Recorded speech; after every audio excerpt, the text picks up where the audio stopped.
La tenemos a la abogada María de los Ángeles Gonzaga, abogada experta en situaciones laborales. ¿Cómo está, abogada? Buenos días a través de Radio Sucre para Ecuador y el mundo. Buenos días a ambos, Vicente y Osvaldo, y obviamente a la audiencia que está atenta.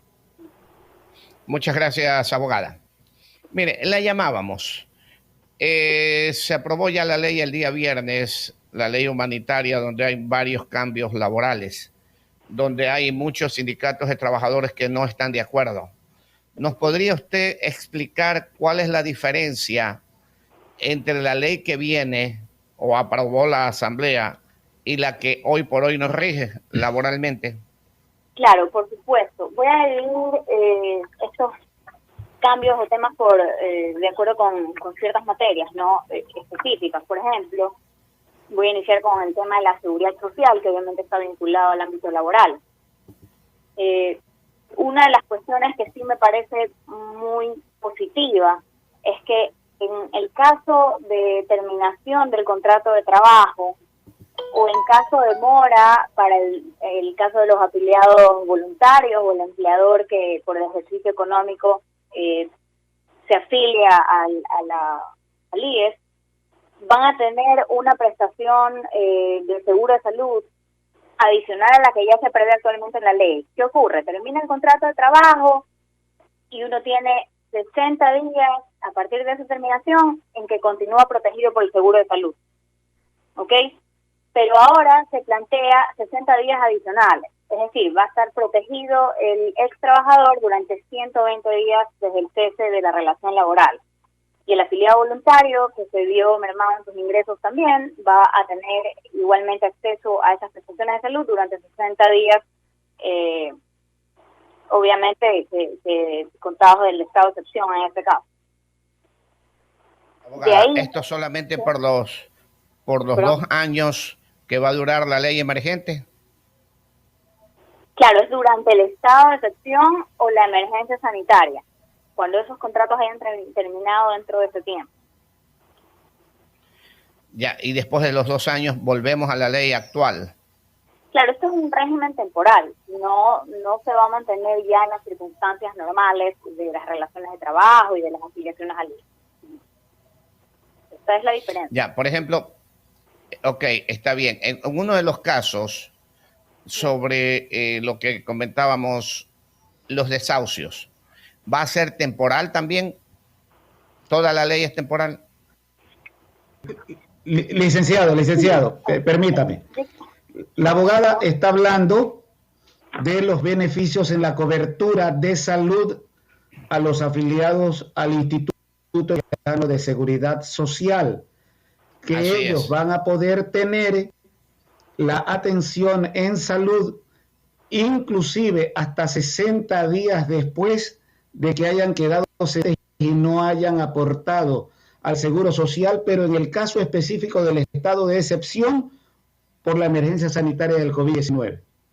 Así es. No es relación de los 2 años. Perdón, los corrijo, es hasta 120 días porque la ley, este proyecto de ley da 60 días adicionales a los que inicialmente ya estaban previstos. Okay. A ver, pero solamente en el caso de excepción. El caso de excepción se extendió 30 días más. Ahí termina todo. Dice estado de excepción o emergencia sanitaria, y la emergencia sanitaria podría durar más tiempo aunque las limitaciones propias del estado de excepción ya no duren. Y esto va a ser porque obviamente las empresas, a pesar, y nosotros, a pesar que ya empecemos a tener una circulación más o menos normal, igualmente vamos a estar enfrentando estos efectos de la pandemia. Correcto, pero lo que dice el economista es una gran verdad. Uh-huh. Esta ley va a durar 2 años, ¿no es cierto? Pero exclusivamente entre la prestación del IES son 120 días, nos dice usted, que correcto. Tendría solamente durante el estado de emergencia los 2 años o hasta que dure el estado de emergencia. No, hasta que dure el estado de emergencia. No debemos entender que la ley en general tiene vigencia de 2 años. Porque, por ejemplo, los contratos emergentes o por ejemplo, las reducciones emergentes que se plantean reformadas en este proyecto de ley, se pueden extender hasta por 2 años más. O sea, claro, no es la relación, abogada, discúlpeme, no es relación de que la ley va a durar 2 años, no, sino que ante la circunstancia, las nuevas modalidades de control establecidas en esta ley para poder definir, establecer tiempo indefinido, se pueden dar por 2 años con una ampliación a 2 años más para los trabajadores dependiendo de las circunstancias. Correcto, pero la emergencia sanitaria, a ver, vemos algo, el estado de excepción no puede prolongarse más allá del 14 de junio, ¿okay? Pero la emergencia sanitaria puede persistir. Y el proyecto de ley menciona el estado de excepción o la emergencia sanitaria, entonces persistirá mientras exista la declaratoria de emergencia sanitaria. Entonces, si las terminaciones se dan dentro de ese tiempo, deben de darse esas prestaciones hasta de ahí los 120 días desde que haya terminado la relación laboral durante ese tiempo de la emergencia sanitaria. Después vuelve a la ley actual. Después, se entiende, regresamos a la ley actual, sí, porque eso es una cuestión de la emergencia. No son disposiciones reformatorias como tal, son disposiciones en efecto temporales porque se establece, por ejemplo, en los contratos, los acuerdos, que pueden ser de 2 años o con prórroga de una sola vez y por el mismo tiempo, pero hay ciertos casos como estos en los que se establece que se conlleva estos temas hasta que dura la emergencia sanitaria, que debemos entenderla como la declaración del ministerio. Por eso se llama ley emergente. Claro, organiza el apoyo humanitario aprobado para paliar los efectos de la crisis del COVID. Sí, así es. No es que se reforma totalmente el Código de Trabajo, es que nos vamos a remitir a estas normas mientras dure la emergencia y se va a proteger ciertos acuerdos y ciertos contratos hasta en 2 años y con la posibilidad de prorrogarlos por una sola vez y por el mismo tiempo. Si existe la emergencia. No en todos los casos. Para los temas de contratos emergentes y por acuerdos, la norma prevé que esos acuerdos o que esos contratos se podrán celebrar dentro de los 2 años. Bueno, los acuerdos de hecho ni siquiera se menciona. Debería ser dentro de ese tiempo, por una cuestión de analogía. Pero en ciertos temas, por ejemplo, estos de la seguridad social, se aplica durante el estado de excepción o la emergencia sanitaria.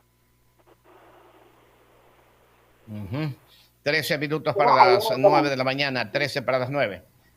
Economista. Gracias.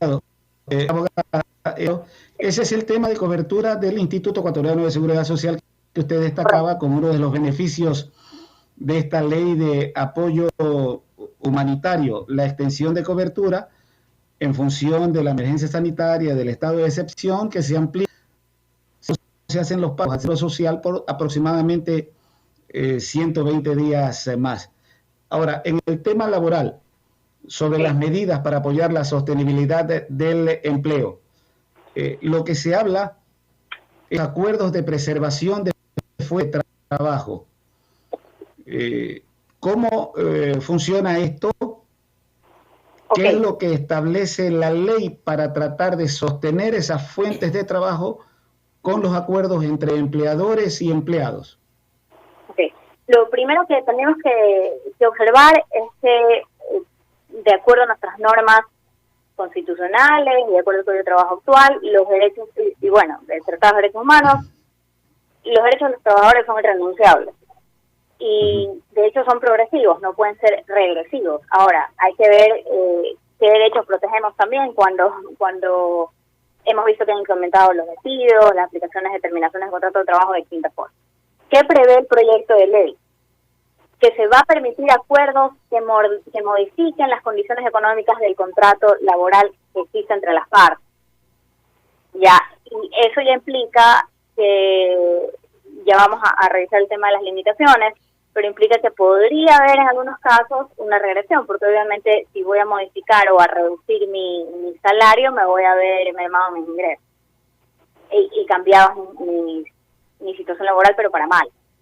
Ahora, este acuerdo, que esto es podría parecer un poco confuso, es que generalmente los contratos salvo el régimen colectivo, los contratos individuales son, como lo dice su nombre, individuales, son entre cada trabajador con su empleador. Pero en este caso específico, si el empleador llega a un acuerdo con la mayoría de sus trabajadores, la minoría se tendrá que acoger a esos acuerdos que ya pactó el empleador con sus otros compañeros de trabajo.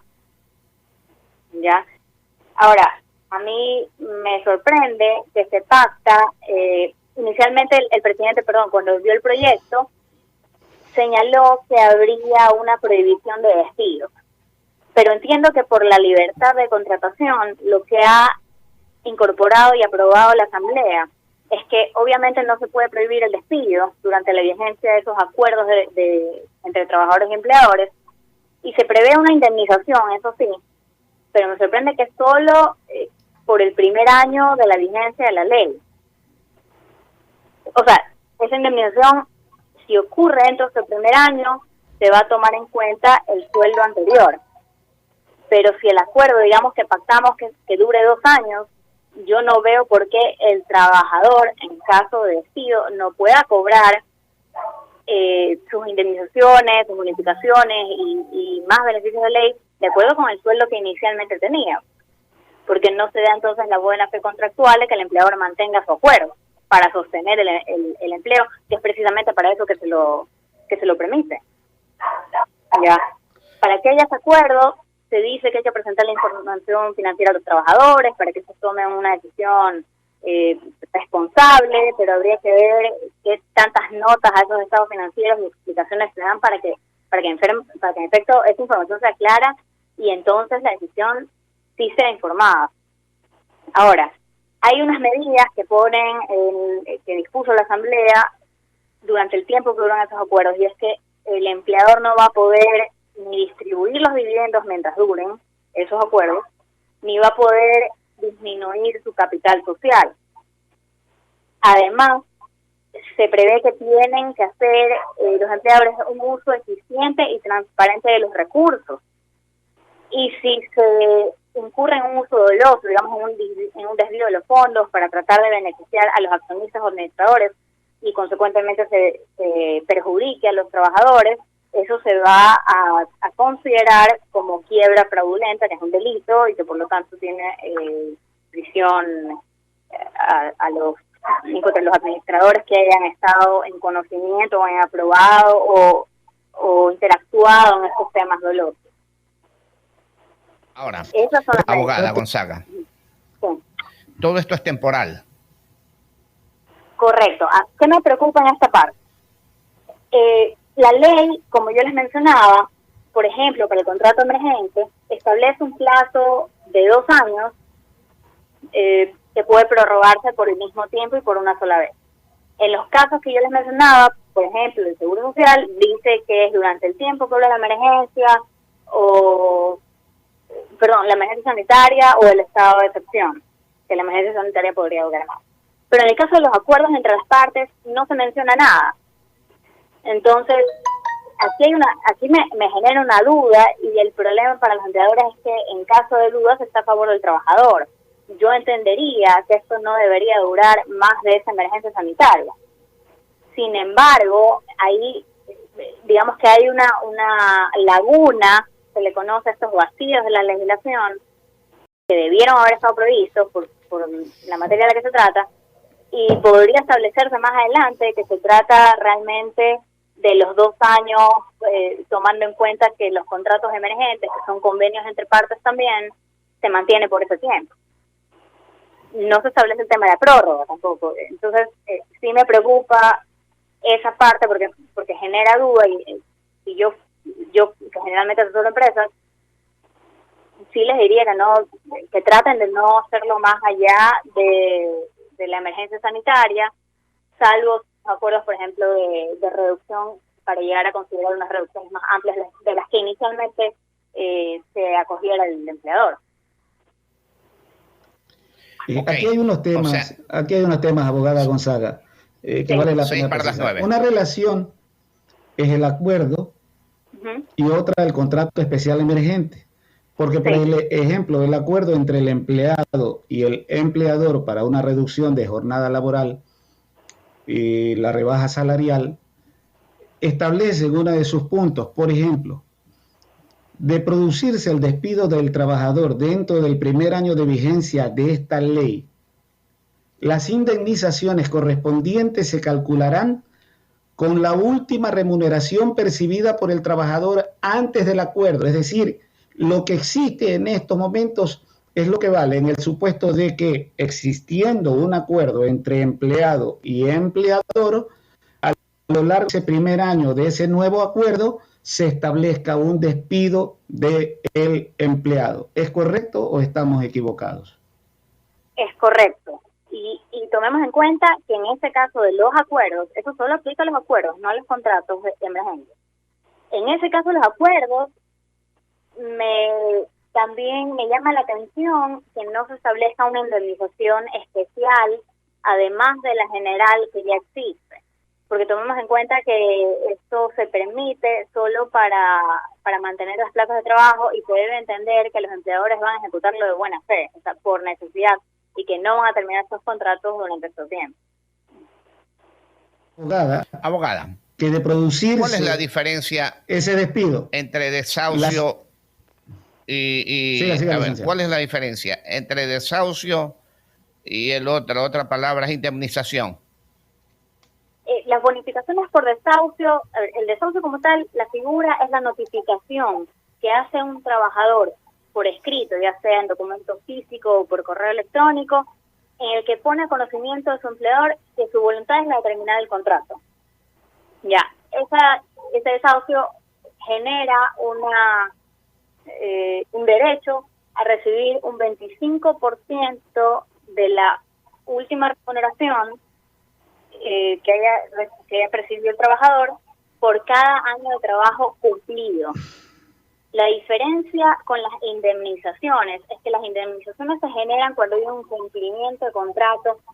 Generalmente lo vemos de parte del empleador. También hay casos en que aplica el trabajador.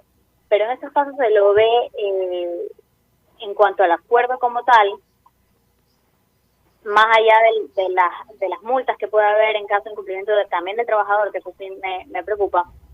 Las indemnizaciones parten generalmente del despido intempestivo, es decir, de la decisión unilateral del empleador de terminarle el contrato a su trabajador. Y en ese caso, la regla de la indemnización general es que por cada año o fracción de año trabajado, el empleado tiene derecho a una indemnización equivalente a un sueldo por ese año o fracción de año. Y si tiene menos de 3 años de trabajo en esa empresa o con ese empleador, tiene derecho a 3 remuneraciones. O sea, el mínimo que se va a recibir en caso de indemnización por despido intempestivo siempre va a ser de 3 remuneraciones del trabajador. Y si tuviera más años, es decir, a partir de los 3 años, se podría pagar 4, 5, 6, dependiendo del año o fracción de año que ha trabajado el empleado para el mismo empleador. Eso es un mes por año. Es un mes por año, pero el mínimo es de 3 meses. Ya, eso es indemnización. ¿Y en el desahucio el 25% de qué? De la última remuneración del trabajador. En este caso... ¿Pero mensualmente o anualmente? No, anualmente, porque aplica por año cumplido. Eso también es una diferencia. En el desahucio se paga por año cumplido y en las indemnizaciones por despido intempestivo se paga por año o por fracción de año. A ver, en el desahucio se paga el 25% de lo que ha trabajado durante todo el año, lo que ha percibido todo el año. Por decir, si son 400 mensuales, estamos hablando de 4.800 al año. Es el 25% de cada año. Es el 25% de la última remuneración mensual, es decir, de 400, por ejemplo. Entonces, son $100. Correcto, por cada año cumplido. Así es. Por cada año trabajado. Por cada año cumplido. Cumplido. Si no lo cumple, si el señor ha trabajado 5 años, le toca $500. Correcto, sí, tomando en cuenta ese sueldo de 400 inicial, sí. Ya, si es desahucio. Si es desahucio. Y ojo, que yo ya me atrevo a decir que que si es el trabajador el que por desahucio termina el contrato mientras existen los acuerdos, se va a tener que acoger a la remuneración que estuviera percibiendo. Lógico. Eso, ahora, claro, prácticamente desahucio igual renuncia. Exacto, es que antes había una diferencia. Esto cambió el 20 de abril del 2015, en el que se decía que el desahucio ya no se tramitaba ante el inspector de trabajo, antes se tramitaba así. Y desde el 20 de abril de 2015 el desahucio es lo mismo que la renuncia, por documentos físicos o por vía electrónica. Correcto, ahí ya nos queda clara la figura. Y indemnización es cuando el empleador liquida al trabajador. Sí, pero cuando lo liquida por circunstancias que no están previstas en la ley, o sea, cuando se trata de un despido intempestivo. Correcto. Porque hay contratos que, por ejemplo, son eventuales, o cuestiones así, y terminan por cuestiones de ley. Lógico, ya cuando hay un contrato eventual ahí ya no habría problema. 9 en punto, 9 en punto, 9 en punto. Para usted, abogada, y por el tiempo, por favor, ¿cómo ve usted esta ley emergente a nivel laboral? A mí me parece que esto del contrato emergente por 2 años y con una prórroga del mismo tiempo es un exceso. Yo lo hubiera, mi opinión es que no debiera de ser de más de 1 año la posibilidad de firmarlo o de su duración, y en todo caso se podría prorrogar, pero por máximo 1 año. Esto de tener 4 años, que se puede decir que eso no hay estabilidad y solo después de los 4 años sería indefinido, es una regresión total en derecho. Yo creo que sí hay medidas que eran necesarias, por ejemplo el tema de la reducción de la jornada. Ahora, no sé en qué estudios se pudo determinar que reduciendo hasta un 45% el sueldo no se verían afectados ciertos sectores.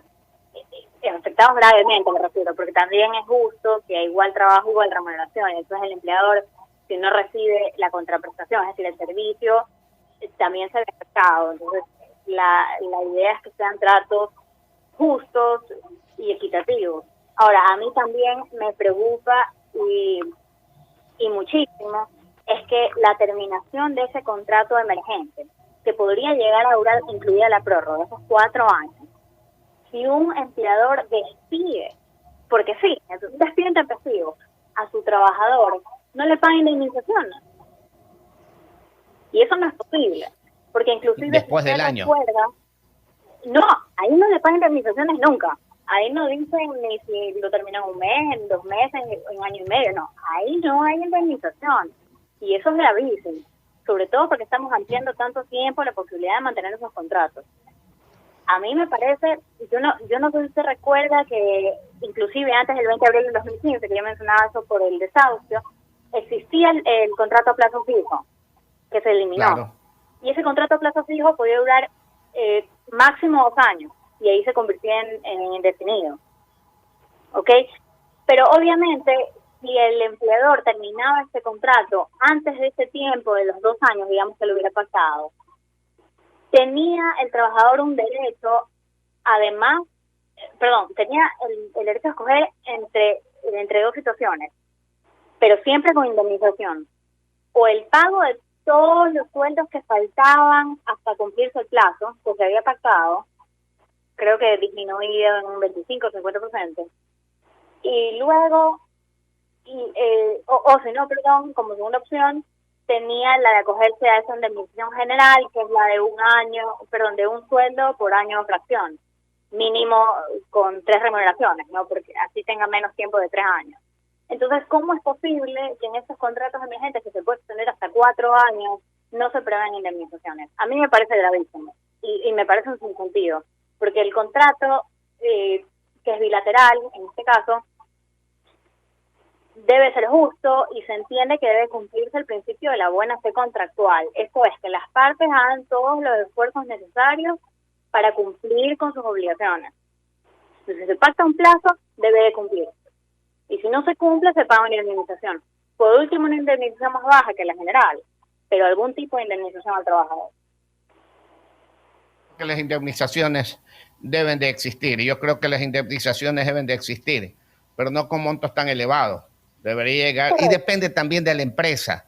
No es lo mismo una pequeña empresa, un emprendedor, una pequeña empresa, una mediana empresa y una gran empresa. Yo creo que el abanico laboral tiene que abrirse en muchas formas, de muchas formas, porque no se puede tratar con el mismo bisturí exactamente a todos. Una gran empresa que tiene una utilidad de 20 millones al año no es lo mismo que una empresa pequeña que trabaja casi a pérdida a los primeros años. Entonces tiene que haber una variación, mi querida abogada. En eso estoy totalmente de acuerdo. Yo generalmente he defendido un 100%, el 90% de los casos que yo es a favor de los empleadores. Pero, y ojo, si hay muchos casos en los que esta protección o este indubio, esta duda a favor del trabajador genera perjuicios que no son justos, y hay que regular estas cuestiones. El tema de las indemnizaciones es general. Yo entendería, por ejemplo, que si son compañías más pequeñas no van a pagar los mismos sueldos que las compañías grandes. Y adicionalmente, por ejemplo, en caso de las multas que puede poner el Ministerio de Trabajo, ahí sí aplica el tema de la gradación de las sanciones.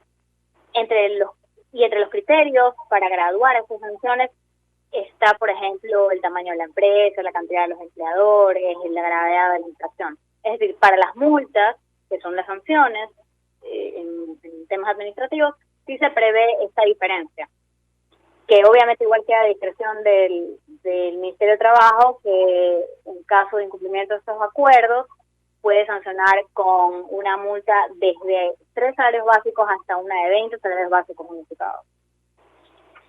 Ok, abogada, ha sido interesantísimo conversar con usted y en cualquier momento la volvemos a molestar sobre estos temas. Ok, muchísimas gracias por la invitación.